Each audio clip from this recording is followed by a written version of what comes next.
So Decide.com is a service that provides trusted advice on what to buy and when to buy it.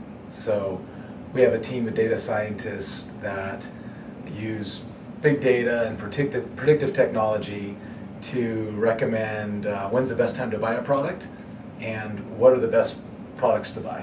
Yeah, I think the shopping experience is changing so much right now, and consumers don't even know how much it's changing. So prices are really changing real time, and you actually need this technology to be able to get a decent, fair, or even the best price.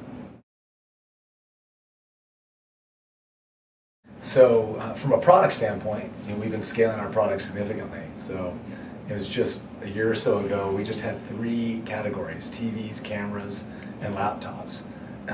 And today we're in over 70 product categories across electronics and appliances and home and garden, and have scaled the offering beyond just predictions about when to buy to get the best price, like Sean was talking about, fighting this challenge of dynamic pricing for consumers, but also working with user reviews and expert reviews to help people know what are the best products to buy. Like, what's the 1% of cameras or refrigerators or saws or whatever it might be across the different categories we're in that you should really be paying attention to as a customer.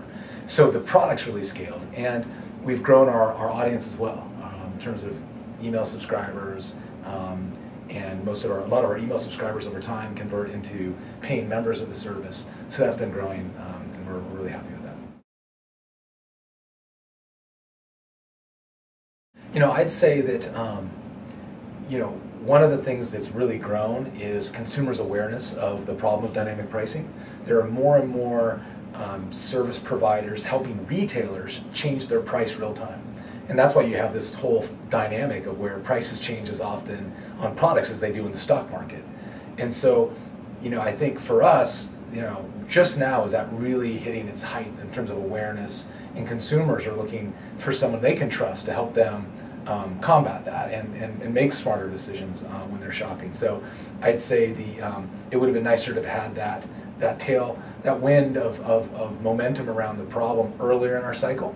But we're happy that people are so aware of it and coming to us for that solution now. Shauna did an awesome job over the holidays. She was on CBS and ABC and NBC, and she was out there telling the story about this problem and how Decide solves it for consumers. One of the features that's really popular with consumers today is a feature called the price guarantee. So essentially what it is we make a prediction that prices are going up or going down in the future, and when the prices are going down, we're predicting that, we'll provide an alert so you can track it and then capture the price drop and save money. When prices are going up, we'll actually guarantee that now's a great time to buy. So if our prediction's wrong, we'll pay a customer the difference. It's the only thing of its kind. And it's a successful part of our membership base now. It's something that paying members say they value really highly today. But when we first launched it, we didn't do a very good job.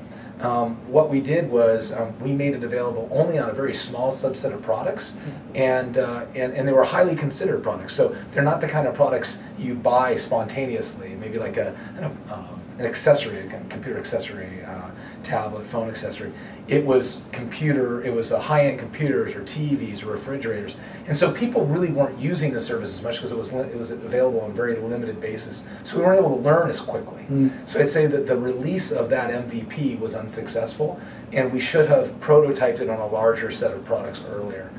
So that was the key learning for us is earlier prototyping of important new features versus getting it out in a full MVP on a more limited basis. We also changed the name of that one, right? Because we rolled it out, we were calling it Got Your Back, and it didn't really, I think, fully describe how great the program was. So we ended up now we just call it our technology-backed, price guarantee.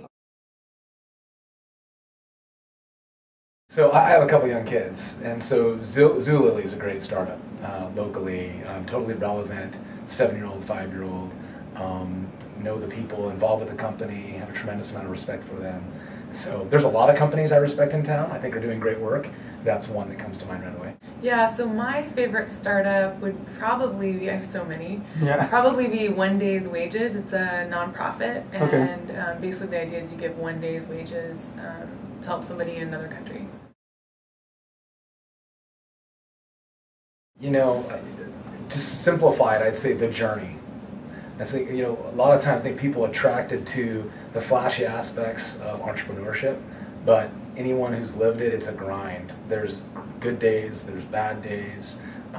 There's days you don't know what, how you're going to make this thing work. There's days you're elated. You strike a big deal, product ships, it's more successful than you thought it would be. So, you got to be ready for anything. And if you are constantly thinking about the exit or the end game, you're never going to enjoy life in a startup. You've got to love the journey, love the day-to-day. I think that it's actually very rare where you find somebody who's willing to take risks, yet big risks, yet alone loves it and just like thrives in that environment. And I think I just feel so fortunate here. We have this great team of people who, we have to take big risks and we have to try to do different things, and it works so well. But I realize that that's actually really rare. Yeah, so our mission is to create transparency across all of e-commerce, right? And so we're fighting these challenges that consumers face. We've talked about, being overwhelmed with too many options and choices, providing trustworthy recommendations on what they're buying, providing great recommendations on when to buy products because prices are changing by the minute. So we're all about using our data scientists and technology to help customers, create a level playing field for customers. So really for us, it's expanding that, expanding the impact and the scope of it. So we're in, a few major categories, like I mentioned, electronics, appliances, home and garden, but imagine we're going to be in every major product category by the end of the year. So there's different ways to answer that question.